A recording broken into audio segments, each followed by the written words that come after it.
저는 수십 년 동안 진료실에서 수많은 노인 환자분들을 만나왔습니다. 그런데 지금도 잊히지 않는 공통된 장면이 하나 있습니다. 신장이 점점 약해지고 관절이 아프고 아침마다 몸이 붓는 분들 중 상당수가 이렇게 말씀하셨습니다. 선생님, 저는 몸에 나쁜 건 하나도 안 먹어요. 무는 매일 챙겨 먹었어요. 그 말을 들을 때마다 제 마음 한편이 무거워졌습니다. 우리가 너무 당연하게 믿어왔던 그 음식이 나이가 들면서는 전혀 다른 얼굴을 보여주기 때문입니다. 많은 분들이 물을 떠올리면 이렇게 생각하실 겁니다. 소화에 좋다. 속을 편하게 해준다. 기침에도 좋고 많이 먹을수록 몸이 가벼워진다.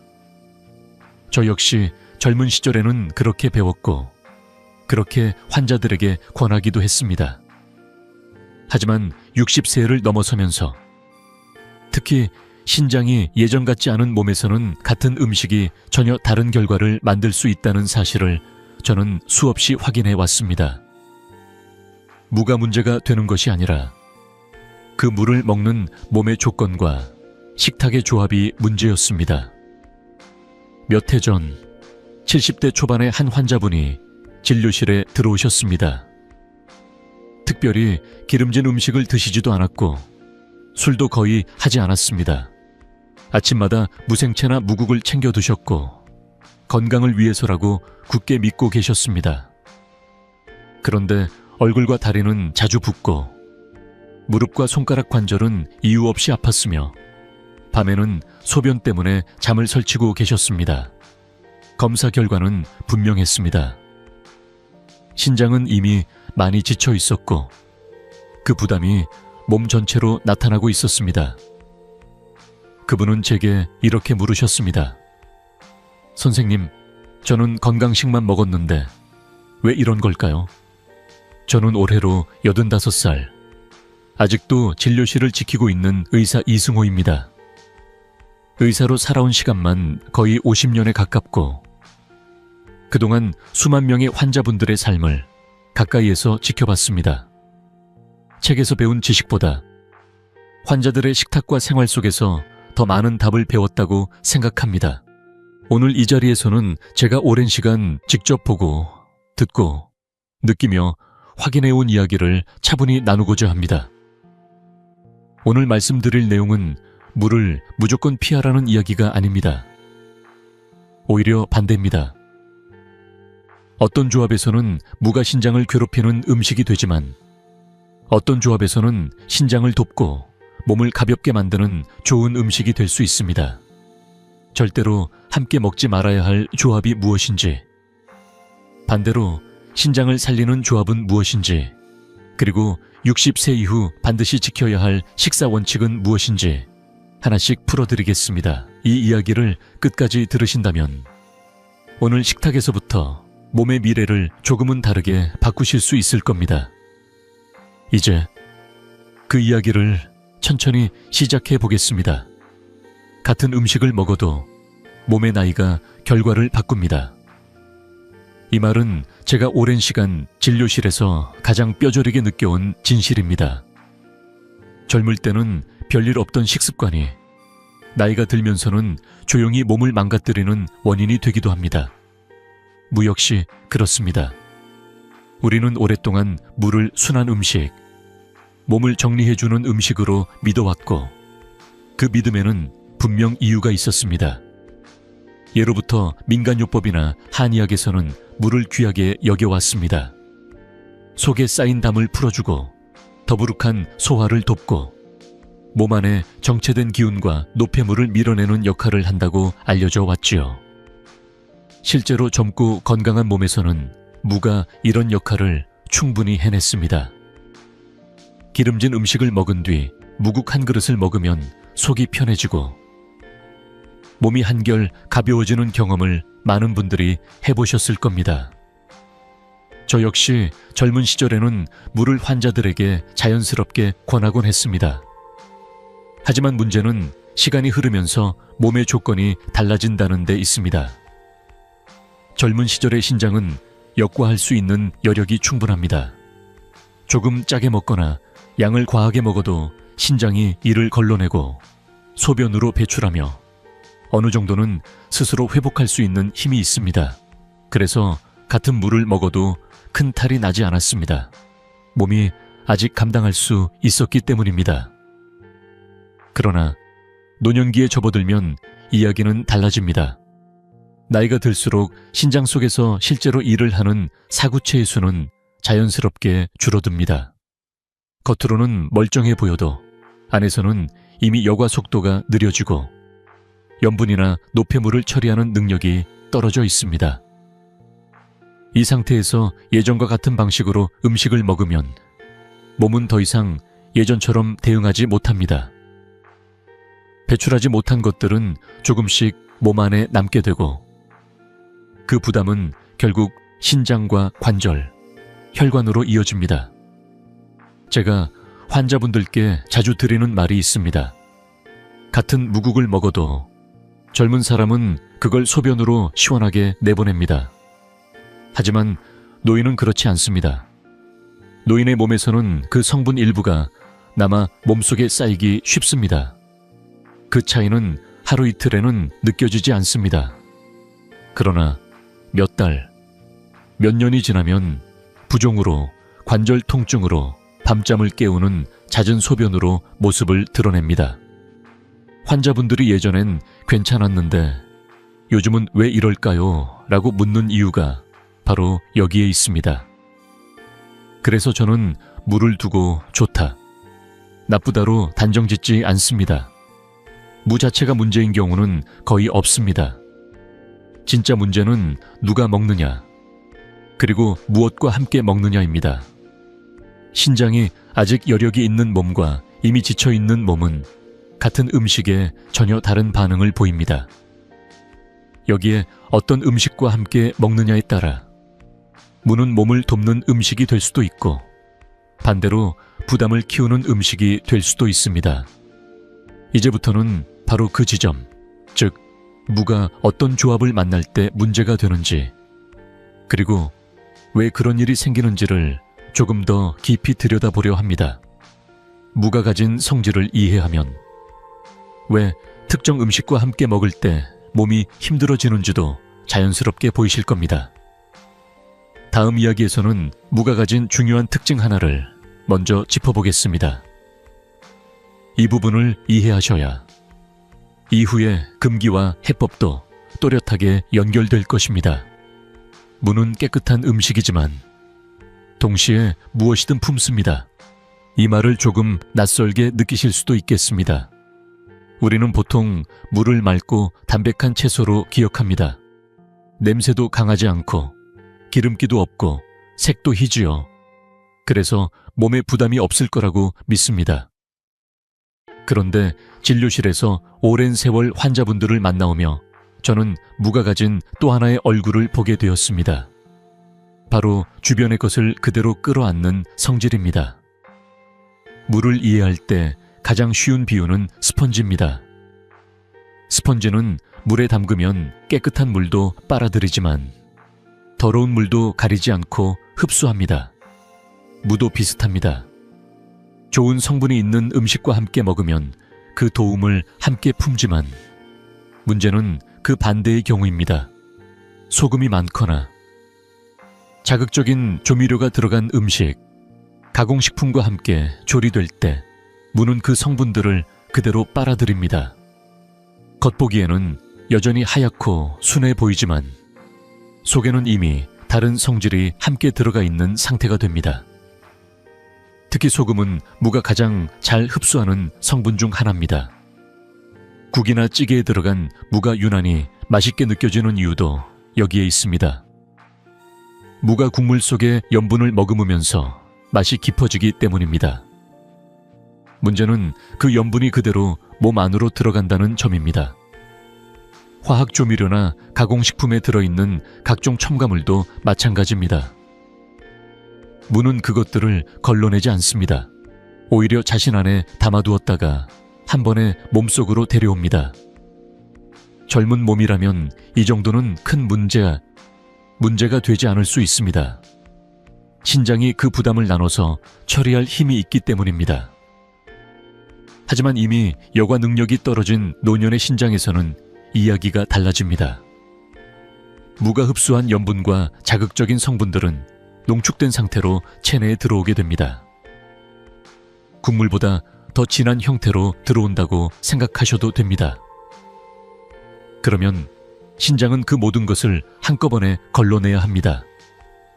이 과정이 반복되면 신장은 점점 지치고 그 부담은 몸의 다른 신호로 나타나기 시작합니다. 제가 진료실에서 자주 보는 장면이 있습니다. 평소 무생채나 무조림, 무국을 즐겨 드시는 분들 중에 아침마다 얼굴이나 손이 붓는 분들이 유독 많다는 점입니다. 본인은 기름진 음식을 먹은 적도 없고 양도 많지 않았다고 말씀하십니다. 하지만 식탁을 자세히 들여다보면 무와 함께 늘 짠 반찬이나 가공식품이 올라와 있는 경우가 적지 않습니다. 무가 그 짠맛을 품고 몸으로 들어오면서 신장은 밤새 그 부담을 감당하느라 쉬지 못했던 것입니다. 이때 중요한 점은 무가 나쁜 의도를 가진 음식이 아니라는 사실입니다. 무는 그저 자신의 성질대로 주변의 것을 받아들였을 뿐입니다. 문제는 우리가 어떤 환경에서 물을 먹느냐입니다.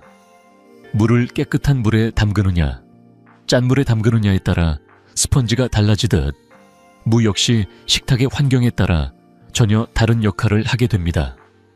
그래서 물을 먹고 몸이 가벼워졌다는 분도 있고 반대로 붓고 아파졌다는 분도 생기는 것입니다.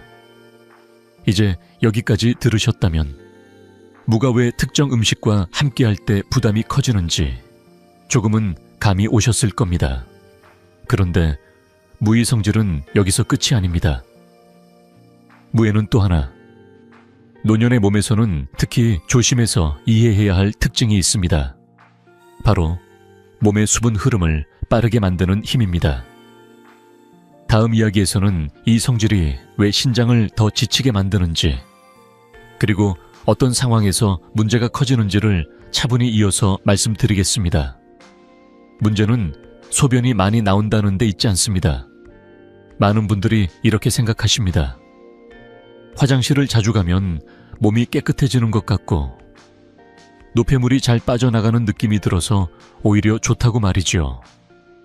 실제로 젊고 건강한 몸에서는 어느 정도 맞는 이야기일 수도 있습니다. 하지만 나이가 들고 신장이 약해진 몸에서는 이 현상을 조금 다르게 바라볼 필요가 있습니다. 제가 진료실에서 수없이 확인해온 사실이기 때문입니다. 무에는 분명히 이뇨작용이 있습니다.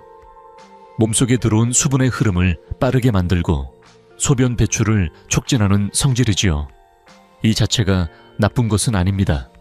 문제는 이 속도가 너무 빨라질 때 생깁니다. 이뇨작용이 강해지면 몸속에 있던 염분이나 노폐물, 자극적인 성분들이 한꺼번에 이동하기 시작합니다. 마치 느긋하게 흘러가야 할 강물이 갑자기 불어나 급류가 되는 것과 비슷합니다. 젊은 신장은 이 흐름을 어느 정도 조절할 수 있지만 노년의 신장은 그렇지 못한 경우가 많습니다. 신장이 이미 지쳐있는 상태에서는 이런 급격한 이동이 그대로 부담이 됩니다. 여과해야 할 물질이 한 번에 몰려오면 신장은 쉴 틈 없이 일을 해야 합니다. 평소보다 훨씬 높은 압력으로 혈액을 걸러내야 하고 그 과정에서 미세한 손상이 반복됩니다. 이 손상은 아프다고 바로 느껴지지 않습니다. 그래서 더 위험합니다. 겉으로는 소변이 잘 나오는 것 같아 안심하지만 안에서는 신장이 하루 종일 혹사당하고 있는 경우가 적지 않습니다. 제가 환자분들께 조심스럽게 드리는 말이 있습니다. 잘못 먹은 무 한 끼는 신장을 하루 종일 쉬지 못하게 만드는 셈이라고 말입니다. 이 말은 겁을 주기 위한 표현이 아닙니다. 실제로 짠 음식이나 자극적인 반찬과 함께 물을 드신 날, 밤새 화장실을 들락날락하고 다음 날 아침 몸이 유난히 무겁다고 호소하시는 분들이 많습니다. 신장은 밤에도 쉬지 않고 여과 작업을 하느라 지쳐 있었던 것입니다. 특히 밤에 무가 들어간 음식을 드신 경우에는 그 영향이 더 크게 나타납니다. 수면 중에는 몸의 회복이 이루어져야 하는데 이뇨작용이 강해지면 신장은 계속 깨어 있어야 합니다.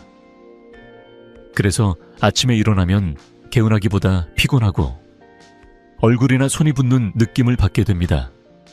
관절이 더 뻣뻣하게 느껴지기도 합니다. 이런 신호들이 반복된다면 그것은 단순한 노화가 아니라 식탁에서 오는 부담일 가능성을 한 번쯤 생각해 보셔야 합니다. 중요한 점은 무의 이뇨작용이 항상 나쁜 결과로 이어지는 것은 아니라는 사실입니다. 어떤 음식과 함께 어떤 상태의 몸에서 먹느냐에 따라 그 결과는 크게 달라집니다. 몸에 부담을 주는 성분과 함께 빠르게 밀어내면 문제가 되지만 부담이 적은 음식과 함께라면 오히려 도움이 될 수도 있습니다. 결국 핵심은 조합과 타이밍입니다. 무의 성질을 이해하지 못한 채 습관처럼 먹다 보면 어느 순간 신장이 먼저 신호를 보내기 시작합니다. 이제 여기까지 들으셨다면 왜 제가 무를 무조건 피하라고 말씀드리지 않는지 이해가 되실 겁니다. 무는 잘 쓰면 도움을 주는 음식이지만 잘못 만나면 부담이 되는 음식입니다. 그렇다면 우리는 무엇을 조심해야 할까요? 바로 무와 함께 식탁에 올라오는 음식들입니다. 이제부터는 정말로 주의하셔야 할 조합들을 하나씩 말씀드리겠습니다. 이 부분을 알고 계시면 같은 무를 드셔도 몸의 반응이 달라질 수 있습니다. 이제부터는 무와 함께 할 때 반드시 피해야 할 조합에 대해 말씀드리겠습니다. 이 부분은 제가 진료실에서 가장 많이 되돌려 설명해 온 내용이기도 합니다. 무 자체는 담백하지만 식탁에 어떤 음식이 함께 올라오느냐에 따라 그 성질은 전혀 다른 방향으로 작용합니다. 그 중에서도 특히 조심하셔야 할 첫 번째 조합이 바로 짠 가공식품입니다. 라면이나 즉석국, 각종 인스턴트 반찬처럼 나트륨 함량이 높은 음식은 이미 그 자체만으로도 노년의 몸에는 부담이 큽니다. 그런데 여기에 무가 더해지면 상황은 한 단계 더 복잡해집니다. 앞서 말씀드린 것처럼 무는 주변의 성분을 잘 흡수하는 성질을 가지고 있습니다. 짠 국물에 들어간 무는 그 염분을 고스란히 품습니다. 국물은 남겨도 무는 다 드신다는 분들이 많은데 이때 몸 안으로 들어오는 염분의 양은 생각보다 훨씬 많아집니다. 겉보기에는 담백한 채소를 먹은 것 같지만 실제로는 농축된 나트륨을 함께 들여보내는 셈입니다. 이렇게 들어온 염분은 신장에 직접적인 부담을 줍니다. 신장은 혈액 속의 염분 농도를 일정하게 유지하려고 애쓰는데 나이가 들수록 그 조절 능력은 떨어집니다. 그 결과 아침에 얼굴이나 눈이 붓고 손발이 뻣뻣해지며 혈압이 평소보다 올라가는 신호로 나타납니다. 이런 상태가 반복되면 신장의 미세한 여과 구조에도 무리가 쌓이게 됩니다. 당장 큰 증상이 없어 보여도 몸 안에서는 조용히 손상이 진행되고 있는 경우가 많습니다. 두 번째로 꼭 말씀드리고 싶은 금기는 햄이나 소시지 같은 가공육입니다. 많은 분들이 단백질 보충을 위해 혹은 간편하다는 이유로 이런 음식을 식탁에 올리십니다. 문제는 가공육에 들어있는 무기인산염입니다. 이 성분은 체내에서 흡수율이 매우 높아 신장이 약한 분들에게는 특히 부담이 됩니다. 무와 함께 섭취하면 무가 이 성분을 함께 끌어안고 몸 안으로 데려오게 됩니다. 무기인산염이 쌓이면 칼슘 대사가 흐트러지기 쉽습니다. 뼈에서 칼슘이 빠져나가 골밀도가 낮아질 수 있고 반대로 혈관이나 신장에는 필요 없는 석회화가 진행될 수 있습니다. 이 과정은 매우 천천히 그리고 조용히 이루어집니다. 그래서 많은 분들이 문제가 생긴 뒤에야 이유를 찾게 됩니다. 별다른 증상은 없었는데요 라는 말 속에는 이미 오랜 시간이 숨어 있는 경우가 적지 않습니다. 제가 진료실에서 안타깝게 느끼는 점은 이런 손상들이 하루 이틀의 실수로 생기지 않는다는 사실입니다. 라면에 물을 넣어 먹고 가공육 반찬과 함께 물을 곁들이는 식사가 습관처럼 반복되면서 몸은 서서히 신호를 보내기 시작합니다. 처음에는 단순한 피로감이나 가벼운 부종으로 지나가지만 어느 순간 관절 통증이나 혈압 문제, 신장 기능 저하로 이어질 수 있습니다. 증상은 늦게 나타나지만 손상은 그동안 꾸준히 쌓여온 결과입니다. 그래서 저는 물을 드실 때마다 꼭 식탁을 함께 보라고 말씀드립니다. 무가 무엇을 품고 몸 안으로 들어오는지를 생각해 보셔야 합니다. 짠 가공식품과 가공육은 그 중에서도 가장 조심해야 할 동반자입니다. 이 두 가지를 피하는 것만으로도 무는 훨씬 순한 얼굴을 되찾을 수 있습니다. 이제 다음으로는 또 다른 조합이 왜 문제를 만드는지 이야기해 보려 합니다. 이 역시 많은 분들이 무심코 지나치는 부분이지만 몸에는 분명한 흔적을 남깁니다. 이제 세 번째로 조심하셔야 할 조합은 술입니다. 많은 분들이 술안주로 무 정도는 괜찮지 않나 하고 생각하십니다. 실제로 술자리에 무침이나 무국이 올라오는 경우도 적지 않습니다. 하지만 이 조합은 노년의 몸, 특히 신장이 약해진 상태에서는 생각보다 큰 부담을 남길 수 있습니다. 이유는 단순합니다. 술과 무가 몸에 작용하는 방향이 겹치기 때문입니다. 알코올은 체내 수분을 빠르게 밖으로 내보내는 성질을 가지고 있습니다. 술을 마신 뒤 갈증이 심해지고 화장실을 자주 가게 되는 이유도 여기에 있습니다. 여기에 무가 더해지면 상황은 한층 더 빨라집니다. 무 역시 이뇨작용을 가지고 있기 때문에 두 가지가 함께 들어오면 몸은 순식간에 수분을 잃는 방향으로 움직입니다. 저는 이것을 이중탈수 상태라고 부릅니다. 물은 빠져나가는데 그와 함께 염분과 노폐물도 한꺼번에 이동하게 됩니다. 이때 신장은 매우 바쁜 상태에 놓입니다. 짧은 시간 안에 많은 것을 걸러내야 하고 충분히 회복할 틈도 없이 계속 일을 해야 합니다. 그 결과로 나타나는 신호가 바로 야간뇨입니다. 밤새 화장실을 들락날락하고 깊은 잠을 자지 못해 아침에 더 피곤해지는 분들이 많습니다. 이런 상태가 반복되면 신장의 기능은 서서히 떨어지고 낮 동안에도 쉽게 지치는 몸으로 변해갑니다. 술자리가 끝난 뒤 이틀 아웃감가왕 사흘 동안 몸이 유난히 무겁게 느껴진다면 그날의 조합을 한 번쯤 떠올려 보셔야 합니다. 네 번째로 말씀드리고 싶은 금기는 김치나 젓갈, 각종 절임 음식입니다. 한국인의 식탁에서 빼놓기 어려운 음식들이지요. 무와 김치의 조합은 너무나 익숙해서 의심조차 하지 않으시는 분들이 많습니다. 하지만 나이가 들수록 몸은 예전과 같은 방식으로 나트륨을 처리하지 못합니다. 젊을 때는 땀이나 소변으로 비교적 잘 배출되던 염분이 노년기에는 몸 안에 머무르는 시간이 길어집니다. 이 상태에서 무가 더해지면 앞서 말씀드린 흡착 성질과 이뇨작용이 동시에 작용합니다. 무는 김치나 젓갈에 염분을 품고 들어오고 그 염분은 빠르게 이동하며 신장을 자극합니다. 그 결과 관절 주변에 염증 반응이 쉽게 나타나고 손가락이나 무릎이 더 뻣뻣해지는 분들도 많습니다.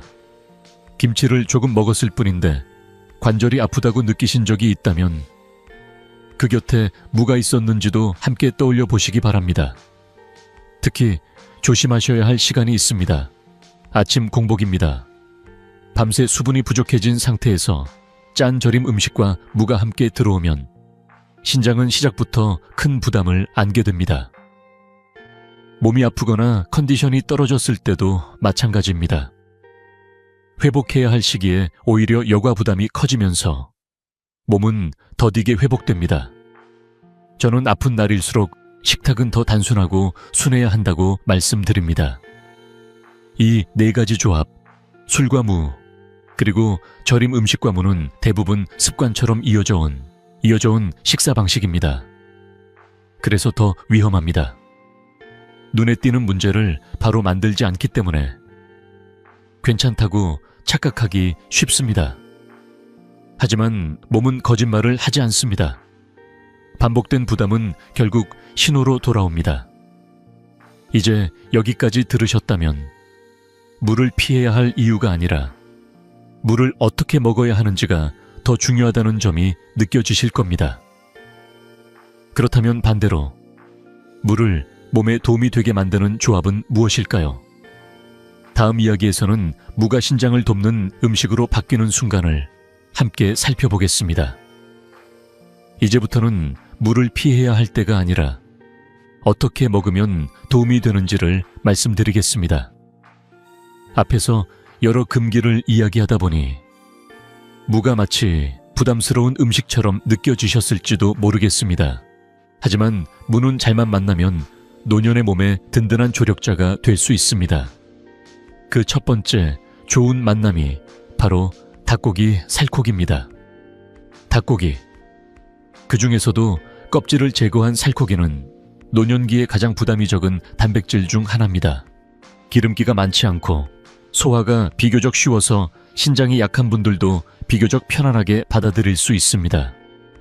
문제는 단백질을 먹고 난 뒤의 처리 과정인데 이때 무가 큰 역할을 합니다.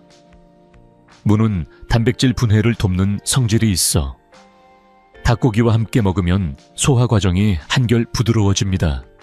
그 결과 몸 안에 남는 찌꺼기가 줄어들고 신장이 감당해야 할 여과 부담도 자연스럽게 낮아집니다. 제가 진료실에서 자주 권하는 식사가 바로 닭고기와 물을 함께 넣어 끓인 맑은 국입니다. 자극적인 양념 없이 짜지 않게 조리한 이 조합은 몸을 따뜻하게 하면서도 속을 편안하게 만들어줍니다. 특히 식사 후 더부룩함이나 피로감을 자주 느끼는 분들께서 먹고 나서 몸이 한결 가볍다고 말씀하시는 경우가 많았습니다. 같은 무라도 어떤 단백질과 함께 하느냐에 따라 이렇게 다른 반응을 보입니다. 두 번째로 말씀드리고 싶은 좋은 조합은 양파입니다. 양파는 오래전부터 혈관을 깨끗하게 하는 음식으로 알려져 왔습니다. 혈액의 흐름을 부드럽게 하고 혈관 안에 쌓이기 쉬운 불필요한 것들을 줄이는 데 도움을 줍니다. 이 작용은 신장과도 깊은 관련이 있습니다. 신장은 혈액이 지나가며 여과되는 기관이기 때문에 혈류가 원활할수록 부담이 줄어듭니다. 양파는 바로 이 길을 정리해주는 역할을 합니다. 여기에 무가 더해지면 역할 분담이 분명해집니다. 양파는 신장으로 가는 길을 열어주고 무는 몸 안에 남아있는 노폐물이 빠져나가도록 도와줍니다. 저는 이 조합을 이렇게 설명하곤 합니다. 양파는 길을 열고 무는 노폐물을 내보낸다고 말입니다. 실제로 양파와 물을 함께 넣어 조리한 국이나 볶음 요리를 드신 분들 중에는 아침에 느끼던 묵직함이나 붓기가 줄었다고 말씀하시는 경우가 적지 않습니다. 이 조합의 또 다른 장점은 자극이 적다는 점입니다.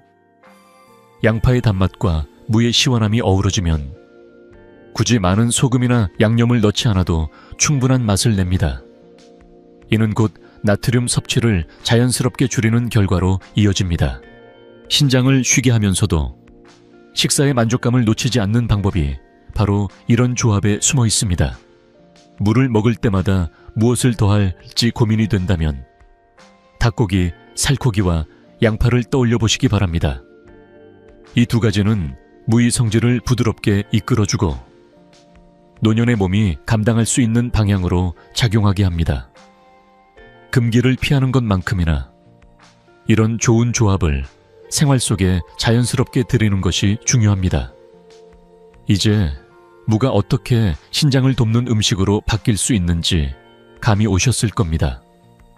그런데 아직 하나 더 중요한 조합이 남아 있습니다.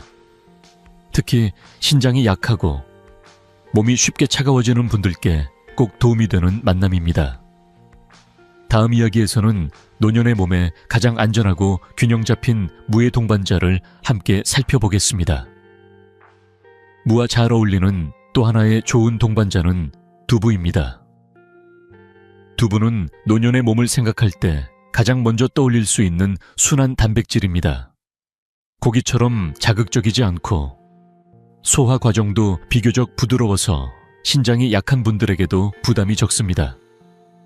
무엇보다 두부는 몸에 들어와 서서히 흡수되기 때문에 급하게 처리해야 할 찌꺼기를 많이 만들지 않습니다. 그래서 저는 단백질 섭취가 걱정되는 어르신들께 두부를 자주 권해 드립니다. 무와 두부를 함께 먹으면 이 장점이 더욱 살아납니다. 무는 소화를 돕고 장의 움직임을 부드럽게 만들어주는 성질이 있습니다. 두부와 함께 조리하면 속이 더 편안해지고 식사 후 더부룩함이 줄어드는 분들이 많습니다. 특히 고기를 먹고 나면 속이 무겁거나 밤에 소화가 안 돼 잠을 설쳤던 분들께서 이 조합을 드시고 나서는 몸이 한결 가볍다고 말씀하십니다. 신장이 감당해야 할 여과 부담도 자연스럽게 줄어들기 때문에 장기적으로 보았을 때도 안정적인 선택이 됩니다. 두부와 무의 조합이 좋은 또 다른 이유는 성질의 균형에 있습니다. 두부와 무 모두 비교적 서늘한 성질을 가지고 있어 과하지 않게 조리하면 몸을 차분하게 가라앉혀 줍니다. 다만 몸이 쉽게 차가워지는 분들, 손발이 찬 분들께는 여기에 한 가지를 더해주는 것이 좋습니다. 바로 생강입니다. 생강은 오래전부터 몸을 따뜻하게 하는 식재료로 사랑받아 왔습니다. 혈액 순환을 도와주고 속을 데워주며 몸의 중심을 안정시키는 역할을 합니다. 무의 서늘한 성질에 생강의 따뜻함이 더해지면 전체적인 균형이 맞춰집니다. 저는 이 조합을 볼 때마다 서로를 보완하는 관계라는 생각을 합니다. 한쪽으로 치우치지 않게 몸이 가장 편안한 상태로 머물도록 도와주는 조합입니다. 특히 생강은 야간요로 고생하시는 분들께 도움이 되는 경우가 많습니다. 몸이 차가워지면 신장과 방광의 기능도 예민해지기 쉬운데 생강이 이를 부드럽게 덮여주면서 밤중에 화장실을 찾는 횟수가 줄어드는 분들도 계십니다. 밤에 잠을 조금이라도 더 깊게 잘 수 있다면 그 자체로 몸의 회복력은 크게 달라집니다. 실제로 무와 두부, 여기에 소량의 생강을 더한 국이나 찜 요리를 드시고 나서 밤이 편해졌다 고 말씀하시는 분들을 저는 여러 번 만나왔습니다. 이 조합의 가장 큰 장점은 안전함입니다. 자극적이지 않고 부담을 남기지 않으며 꾸준히 먹어도 몸이 힘들어하지 않습니다. 그래서 저는 이 조합을 노년기에 가장 무난하고 믿을 수 있는 무의 동반자라고 생각합니다. 특별한 재료가 필요한 것도 아닙니다. 냉장고에 흔히 있는 식재료로 몸을 배려하는 한 끼를 만들 수 있다는 점에서 더욱 의미가 있습니다. 여기까지 이야기를 듣고 나면 무는 피해야 할 음식이 아니라 어떻게 먹느냐가 훨씬 중요한 음식이라는 점이 분명해집니다. 금기를 알고 좋은 조합을 선택하는 것만으로도 몸의 반응은 달라질 수 있습니다. 이제 마지막으로 이런 조합들을 일상 속에서 어떻게 지켜나가면 좋을지 60세 이후 꼭 기억하셔야 할 기본 원칙을 정리해 보려 합니다. 이 원칙은 오늘 말씀드린 모든 내용을 하나로 묶어주는 기준이 될 것입니다. 이제까지 무의 성질과 조합에 대해 차분히 살펴보았습니다. 여기서부터는 조금 더 실천적인 이야기를 해보려 합니다. 복잡하게 기억하실 필요는 없습니다. 60세 이후 무를 드실 때 이 세 가지만 마음에 두셔도 식탁은 훨씬 안전해질 수 있습니다. 저는 이것을 황금 원칙이라고 부릅니다. 오랜 진료 경험 속에서 자연스럽게 정리된 기준이기도 합니다. 첫 번째 원칙은 짠 음식과 반드시 분리하는 것입니다. 무는 앞서 말씀드린 것처럼 주변의 성분을 잘 품는 음식입니다. 그래서 짠 음식과 함께할 때 그 부담이 배가 됩니다. 김치, 젓갈, 인스턴트 반찬, 국물이 짠 찌개와 물을 함께 드시는 습관은 60세 이후에는 다시 한번 돌아보셔야 합니다. 물을 드시고 싶다면 그날 식탁의 전체 간을 먼저 떠올려 보시기 바랍니다. 이미 짠 반찬이 많다면 그날은 물을 쉬게 해주는 것이 몸을 위한 선택이 될 수 있습니다. 무는 혼자서도 충분히 좋은 음식입니다. 굳이 짠 음식 옆에 둘 필요는 없습니다. 두 번째 원칙은 반드시 익혀서 따뜻하게 드시는 것입니다. 생무가 나쁘다는 뜻은 아닙니다. 다만 노년의 몸은 차가운 자극에 예전보다 훨씬 민감합니다. 차가운 음식은 위장뿐 아니라 신장에도 부담을 줄 수 있습니다. 물을 익히면 성질이 한결 부드러워지고 몸에 들어왔을 때 자극이 줄어듭니다. 따뜻한 국이나 조림 형태로 드시면 소화도 편안해지고 몸도 안정됩니다. 특히 아침이나 저녁에는 차가운 무생채보다는 익힌 무가 훨씬 낫습니다. 저는 환자분들께 무는 불을 한번 거쳐서 몸으로 보내라 고 말씀드리곤 합니다. 세 번째 원칙은 연속으로 과다 섭취하지 않는 것입니다. 몸에 좋다고 해서 매일 같은 음식을 반복하는 습관은 노년기에는 오히려 부담이 될 수 있습니다. 무도 마찬가지입니다. 며칠 연속으로 무 반찬이 식탁에 오르면 신장은 쉬지 못하고 계속 같은 자극을 받게 됩니다. 하루 이틀은 괜찮아 보여도 그 부담은 서서히 쌓입니다. 물을 드셨다면 다음 날은 다른 채소로 바꿔주는 여유가 필요합니다. 몸은 다양함 속에서 균형을 찾습니다. 여기에 한 가지 더 꼭 말씀드리고 싶은 권고가 있습니다. 이미 신장 기능이 많이 떨어진 분들, 중증 신장 질환을 진단받으신 분들께서는 반드시 전문의와 상의하셔야 합니다. 오늘 제가 말씀드린 내용은 일반적인 노년기 건강을 기준으로 한 이야기입니다. 개인의 상태에 따라 필요한 식사 기준은 달라질 수 있습니다. 스스로 판단해 무리하게 조절하기보다는 현재 자신의 몸 상태를 정확히 알고 그에 맞는 조언을 받는 것이 가장 안전합니다. 이 세 가지 원칙은 무에만 해당되는 이야기가 아닙니다. 사실은 노년기 식사의 기본이기도 합니다. 짜지 않게, 따뜻하게, 과하지 않게 이 단순한 기준을 지키는 것만으로도 몸은 훨씬 편안해집니다. 무는 그 안에서 좋은 역할을 할 수 있는 음식입니다. 문제는 음식이 아니라 우리가 선택하는 방식입니다. 이제 마지막으로 오늘 이야기를 하나로 정리하며 마무리하려 합니다. 물을 피하라는 것이 아니라 물을 대하는 태도를 조금 바꾸자는 제안입니다. 오늘 식탁에서의 작은 선택이 몇 년 뒤의 몸을 결정짓는 중요한 갈림길이 될 수 있습니다. 다음 이야기에서는 이 원칙을 바탕으로 아침 식습관을 어떻게 바꾸면 신장을 더 편안하게 지킬 수 있는지 함께 나눠보겠습니다. 이제 오늘 이야기를 천천히 정리해 보겠습니다. 긴 시간 함께 해주셔서 고맙습니다. 제가 오늘 드리고 싶었던 말은 단순합니다. 무는 결코 우리 몸을 배신하는 음식이 아니라는 점입니다. 다만 우리가 어떤 음식과 함께 어떤 방식으로 먹어왔는지가 문제였을 뿐입니다. 무는 늘 그 자리에 있었고 몸은 우리가 선택한 조합에 반응해 왔을 뿐입니다. 오늘 이야기 속에서 가장 중요한 핵심은 두 가지입니다. 먼저 부담을 키우는 금기를 식탁에서 하나씩 내려놓는 것. 짠 가공식품, 술, 절임 음식과의 무심한 조합을 줄이는 것만으로도 몸은 훨씬 편안해질 수 있습니다. 그 다음으로는 물을 돕는 좋은 동반자를 선택하는 일입니다. 닭고기, 양파, 두부, 생강처럼 몸을 배려하는 재료와 함께할 때 무는 신장을 괴롭히는 음식이 아니라 오히려 돕는 음식이 됩니다. 순서를 바꾸는 것만으로 결과는 달라집니다. 저는 수많은 환자분들의 변화를 지켜보며 한 가지를 확신하게 되었습니다.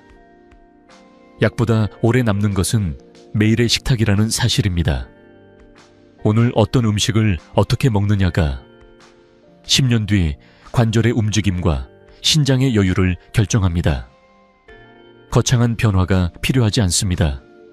오늘 저녁 국 한 그릇, 반찬 하나를 조금 다르게 선택하는 것만으로도 충분합니다. 이 영상이 끝난 뒤 오늘 드신 식사를 한번 떠올려 보시기 바랍니다. 그리고 내일 한 끼만이라도 몸이 조금 더 편해질 수 있는 선택을 해보시면 좋겠습니다. 작은 실천이 쌓이면 몸은 반드시 응답합니다. 다음 영상에서는 아침 식습관을 통해 신장을 더 편안하게 회복시키는 방법에 대해 이야기해 보려 합니다. 하루의 시작을 어떻게 여느냐에 따라 몸의 흐름은 크게 달라집니다.